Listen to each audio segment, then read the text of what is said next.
آج کے اس معلوماتی جائزے میں خوش آمدید۔ بغیر کسی تاخیر کے سیدھے اپنے موضوع پر آتے ہیں۔ آج ہم ایک ایسی دلچسپ اسٹریٹجک بریفنگ کا حصہ بننے جا رہے ہیں جو ایک ایسے ملک کے بارے میں ہے جو جغرافیائی لحاظ سے کسی ناقابل تسخیر قلعے سے کم نہیں۔ ذرا تصور کریں، ایک ایسا خطہ جس سے فتح کرنا دنیا کی بڑی بڑی طاقتوں کا خواب رہا ہے، لیکن وہ ہمیشہ ناکام رہیں۔ آخر اس قلعے کی دیواریں اتنی مضبوط کیوں ہیں؟ آج ہم اس کی تہہ تک جائیں گے۔ ذرا تاریخ پر نظر دوڑائیں تو یہ بات واقعی حیران کر دینے والی ہے کہ پچھلے 600 سالوں میں رومن امپائر سے لے کر برطانوی سلطنت تک کسی نے بھی اس ملک کی سرحدوں کو 1 انچ تک نہیں ہلایا۔ اتنی عظیم سلطنتیں عروج پر پہنچیں اور پھر زوال کا شکار ہو گئیں، لیکن یہ جغرافیائی قلعہ اپنی جگہ قائم رہا۔ یہ حیرت انگیز تاریخی حقیقت ہمیں اس ملک کے زبردست جغرافیائی دفاع کے اندازہ لگانے میں مدد دیتی ہے۔ ٹھیک ہے، تو آج کے اس تجزیے میں ہم ان 5 اہم پہلوؤں پر مرحلہ وار بات کریں گے: قدرت کی بنائی ہوئی دیواریں، صحرائی جال، پراکسی نیٹ ورکس، آبنائے ہرمز کی اہمیت اور بیرونی خطرات کے خلاف عوام کا اتحاد۔ چلے شروع کرتے ہیں۔ تو سب سے پہلے بات کرتے ہیں قدرت کی بنائی ہوئی ان ناقابل تسخیر دیواروں کی۔ اگر ہم ایران کے جغرافیے کو دیکھیں تو یہ واضح ہوتا ہے کہ قدرت نے خود اس کی حفاظت کا کیسا زبردست انتظام کیا ہے۔ مغرب اور جنوب کی طرف زاگروس کے پہاڑ ہیں جو اتنے اونچے اور دشوار گزار ہیں کہ عراق یا ترکی کی طرف سے کوئی بھی زمینی حملہ تقریباً ناممکن ہو جاتا ہے۔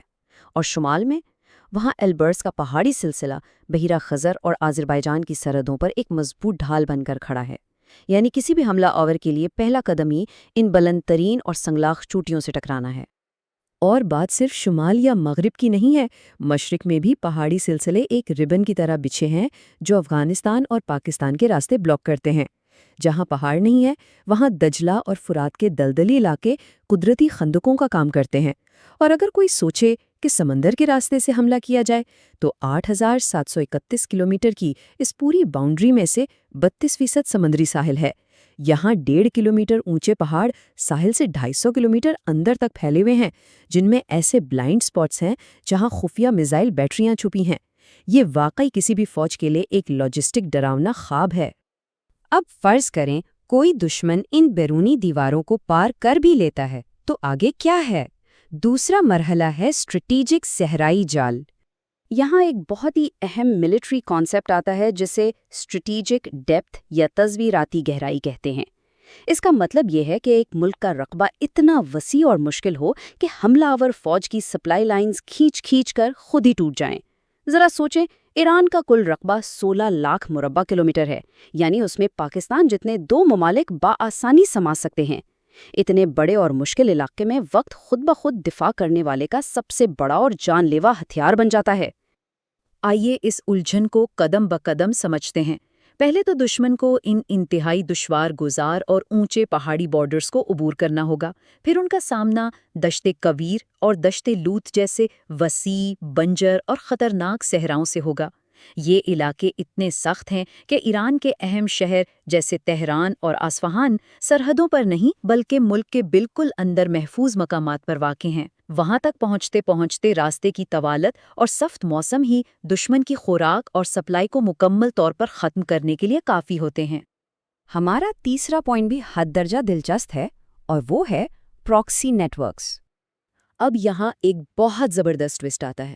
جو پہاڑ اور صحرا ایران کو دشمنوں سے بچاتے ہیں وہی دراصل ایک پنجرے کا کام بھی کرتے ہیں، یعنی ایران کی اپنی روایتی فوج بھی مغرب کی طرف آسانی سے پیش قدمی نہیں کر سکتی۔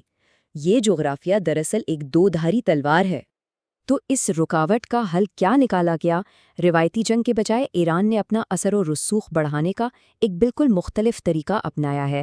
ذرائع کے مطابق انہوں نے خطے میں پراکسی گروپس کا ایک وسیع اور منظم نیٹ ورک کھڑا کر دیا ہے۔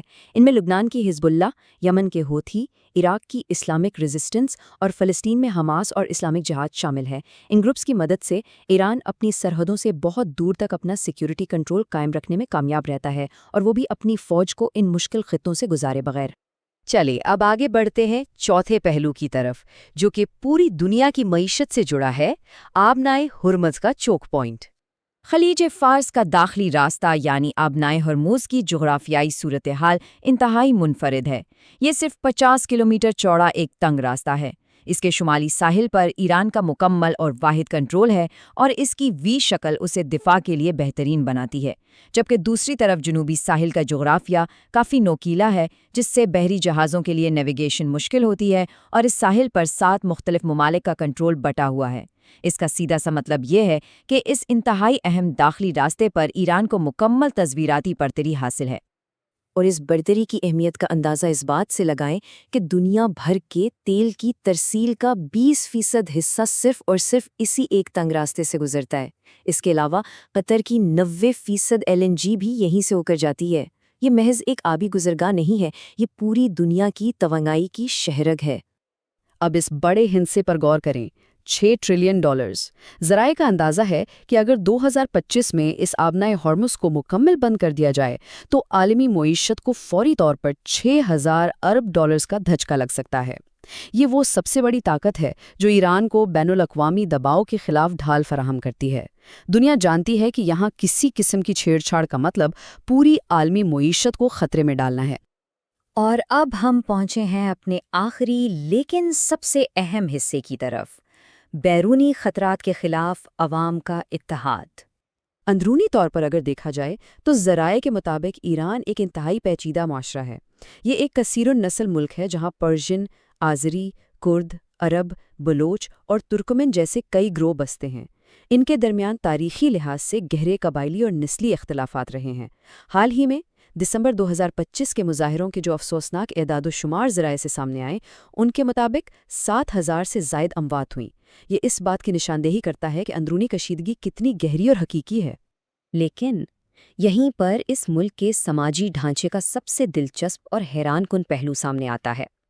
تاریخ گواہ ہے کہ جب بھی ان شدید اندرونی اختلافات کا فائدہ اٹھاتے ہوئے کسی بیرونی طاقت نے حملہ کرنے کی کوشش کی ہے تو عوام نے اپنے تمام آپسی جھگڑے بھلا دیے ہیں۔ بجائے بکھرنے کے، وہ قوم پرستی اور مذہب کے نام پر ایک زبردست اور ناقابل تسخیر اتحاد کا مظاہرہ کرتے ہیں۔ اس اتحاد کی سب سے بہترین اور واضح تاریخی مثال ایران عراق جنگ ہے۔ 1979 کے انقلاب کے فوراً بعد ملک کا نظام بالکل بکھرا ہوا تھا۔ ستمبر 1980 میں صدام حسین نے یہ سوچ کر حملہ کیا کہ یہ ملک اندر سے نسلی بنیادوں پر ٹوٹ جائے گا اور وہ آسانی سے فتح حاصل کر لیں گے۔ لیکن ہوا کیا؟